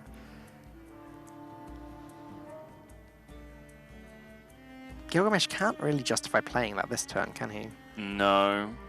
They're still a fan of Knife Short, but because the Druid's been so slow here, 0 ramp, so they've had to make their 8-mana play on their 8-mana turn. Oof. I know. What a novelty. It does mean that Malaysia are just a fan of Knife Short. They have coin, so they can just fan coin Mossy Horror. Whereas if Druid had been able to go much quicker, then there'd need to be a prep involved in there as well for Malaysia to have enough mana. So actually, it is pretty incredible that Gilgamesh will be able to put a stop to the first wave, as Purple was referring to it as earlier. Yeah. There'd still be 2 2/2s on the board from these plagues. Nope, Malaysia going to go ahead and deal with one of those right now.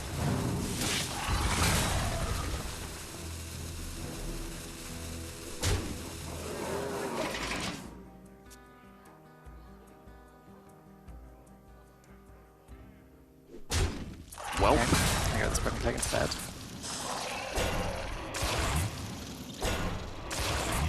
Works out a lot better than the Whispering Woods this turn. yeah, it does. If your opponent obliges with the 1/2s, I feel like you're kind of obligated to go out with the Spreading Plague instead of the Whispering Woods.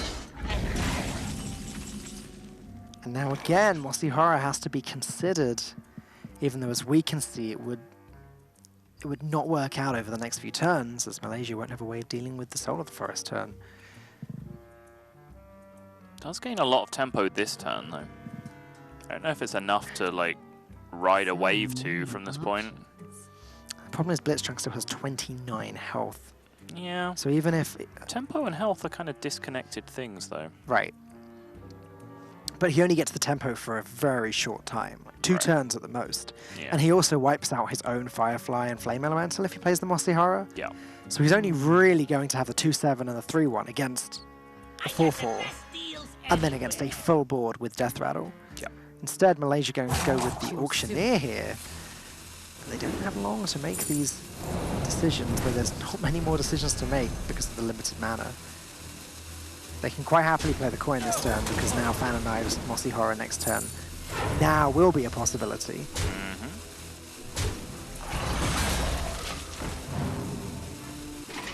The closer that Hong Kong gets to 10 mana, though, then suddenly they get into worlds where they can go like Whispering Woods, Power of the Wild, Soul of the Forest. Right. Then what? Was a rhetorical question. I don't actually need an answer. No. I wasn't intending to give you one. Good. A tangled web.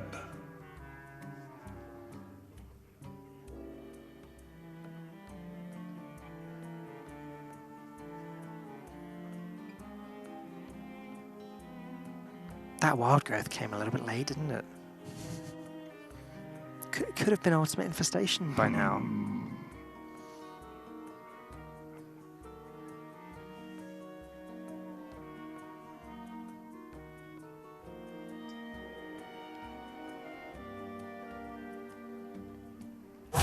Death is eternal. My turn. I'm just really struggling to see how the Miracle Rogue ever gets there, honestly. How it ever manages to push enough damage to get the job done.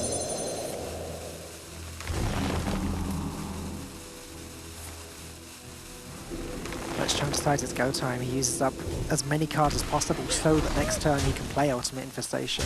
Yeah. And I mean, even with the Fan of Knives Mossy Horror play, there are still going to be 2/2s alive at the end of this turn. Malaysia don't completely take the board back off of Hong Kong. Yeah, only 2 of them, though. Uh-huh. But 1 is enough to trade into the...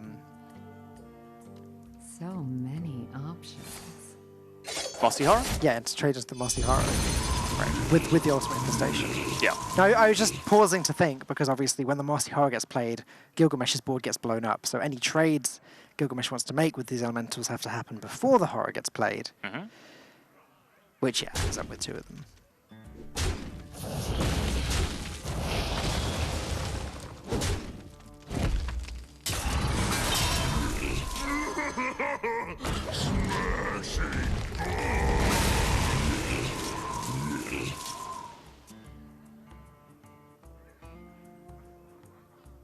Second UI, always a little bit redundant after the first one. Jackie Chan was actually playing in Seat Story today with 1 UI in Token Druid, which I've never seen before or even considered, but I guess you can get on board with the logic that the second one is redundant, but you know, you play 2 because you always need to draw 1. Exactly. That's the sacrifice that you just have to make. Maybe Jackie just always draws the Ultimate Infestation. Okay, we're pushing damage instead right now. We're pushing a lot of damage, actually. Yeah, I actually didn't count this. This is very, very smart on the surface because now looking at it, this puts him down to 4. Miracle Rogue is a 0-sum deck. They have no healing. They have no way to play around UI to face. So UI to face, even if they'd have gone UI to face on the previous turn, they open up their board to being cleared, and then 0 damage gets thrown through from the Savage Draw, only 2 damage gets thrown through from the Savage Draw. So there with 6 damage going through from the Savage Draw instead, Hong Kong spotted that they have the guaranteed lethal setup now with Ultimate Infestation on the following turn. It's a good spot, and it's going to clean up the series for them. It's something that we always talk about, like against the aggro mage matchup, that because the rogue has no healing, it can struggle a little bit. It's that same situation right now. Not something that comes up so often here, but there you go. There's just no way out of this.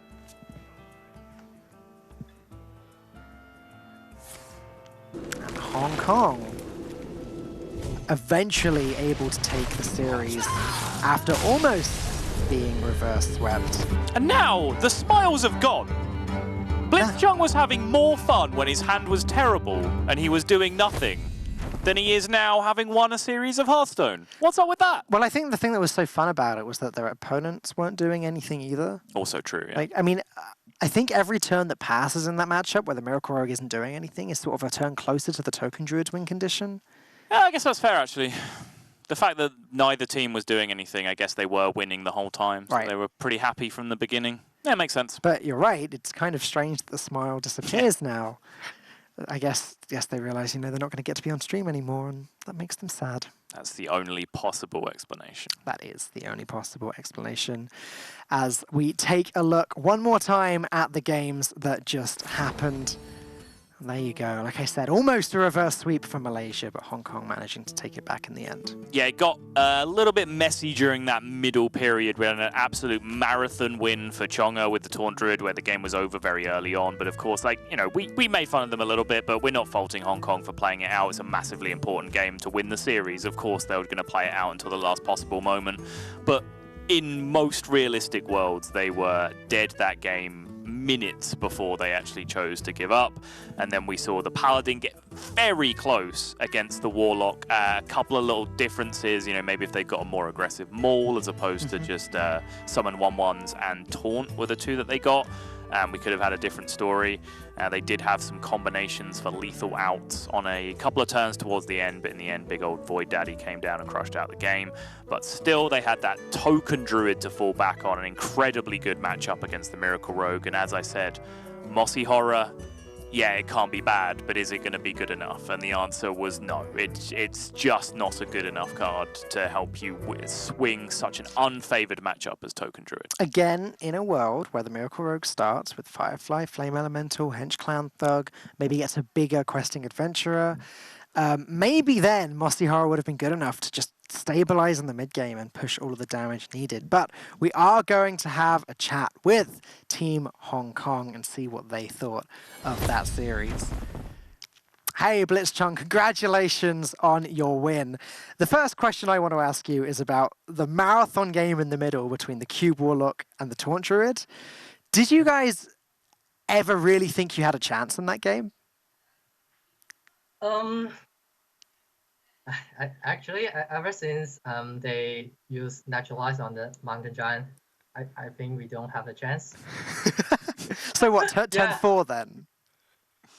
Hmm? Turn 4 then? Yeah, it was basically a turn 4 game.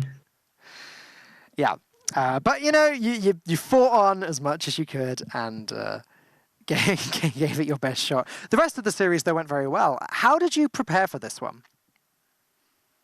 I mean, we didn't change much. We pretty much use I think the same 6 or 7 deck compared to last week. I think we prepared pretty well last week, but didn't play well. So yeah, we just try to play better this time. And how good is the communication amongst your team? I know that's a big factor in the Hearthstone Global Games. Do you guys help each other out a lot? Do you have specific roles you like to keep to? I mean, we're pretty good friends in real life, so yeah, we're doing fine with it. That helps a bunch. Have you got anything you'd like to ask, Otto? I want to know what was going on in that last game, because obviously you can't see your opponents, but both teams were actually just laughing to themselves hysterically the entire game as nothing was happening. But I guess, we mentioned it, if nothing's happening in that matchup, that's good for you as the Druid, right? Yeah. I mean, when I first saw my opening hand, we know it's a very bad hand, and I just told my teammate that, don't worry, they will have a worse hand. and it actually happened. Yes. So we were just laughing at ourselves. It definitely did happen when their most aggressive play was Hench Clan Thug on turn 7 or something. Yeah. Congratulations on your win one more time, Blitzchung. We'll see you again next week. Yeah, see you. Well, there you go. We may have a bad hand, but the other team have a worse hand. Cool. I mean, I called it perfectly. They were just competing to see who had the worst hand and both winning. Anyway, way back when, game number 1 of the series was the Big Spell Mage conquering the odd Paladin just with a very, very good early board, very good early Doomsayer, and preventing the Paladin really from getting through it anyway. This was a really crucial moment as well, just leaving that 3 damage up on board. You know, either of those rolling 3 led to a full board clear and then led to a world where, you know, we talked for probably too long about the relative merits of the Deckhand Fungalmancer play versus the Vastbind Dagger play that term, which kind of all beat the same things. But Hong Kong went with the more secure play against the outs that Malaysia did have and ended up picking up the win, but it was all set up by that whiffed Lightning Storm. And then, no, I don't want to relive this game anymore. I mean, now that we know that Hong Kong knew it was over on turn 4, then... I mean, I didn't want to say it, but it kind of was. But they fought the hardest battle that they could. They clearly are taking this tournament very seriously. They played to every out possible. The Doomsayer play here was very nice, guaranteeing that the anti-magic shell board was dealt with. Yeah. But all in all, it just wasn't enough. They were behind on fatigue and also behind on value. Yeah, I think realistically, if you get your Giant dealt with that quickly, then you kind of need a Skull to fall back on so that you can be super explosive with your Doom Guards and so on in the mid-game. And then this was the matchup where they did get very close with that Paladin, and Void Lord came down, and finally that big tech card we were talking about, Mossy Horror, proving to not quite be good enough. But Blitzchung and Hong Kong still had the recognition to not go with the obvious UI play. Especially, they'd spent that. I believe that was their first 10-mana turn, that turn as Druid. Right. So they'd spend the entire game trying to get to the point where they could play UI, and then when they hit it, it wasn't even correct to play it, and they still spotted that, which is very good restraint. All right, we still have one series coming up today, the last series of the week for the Hearthstone Global Games, and I believe it's actually going to be in Mexico versus Kazakhstan. A little change in the schedule. A little bit of a switch up. The off-stream and the on-stream games have swapped over. So Mexico versus Kazakhstan coming up. Don't miss it.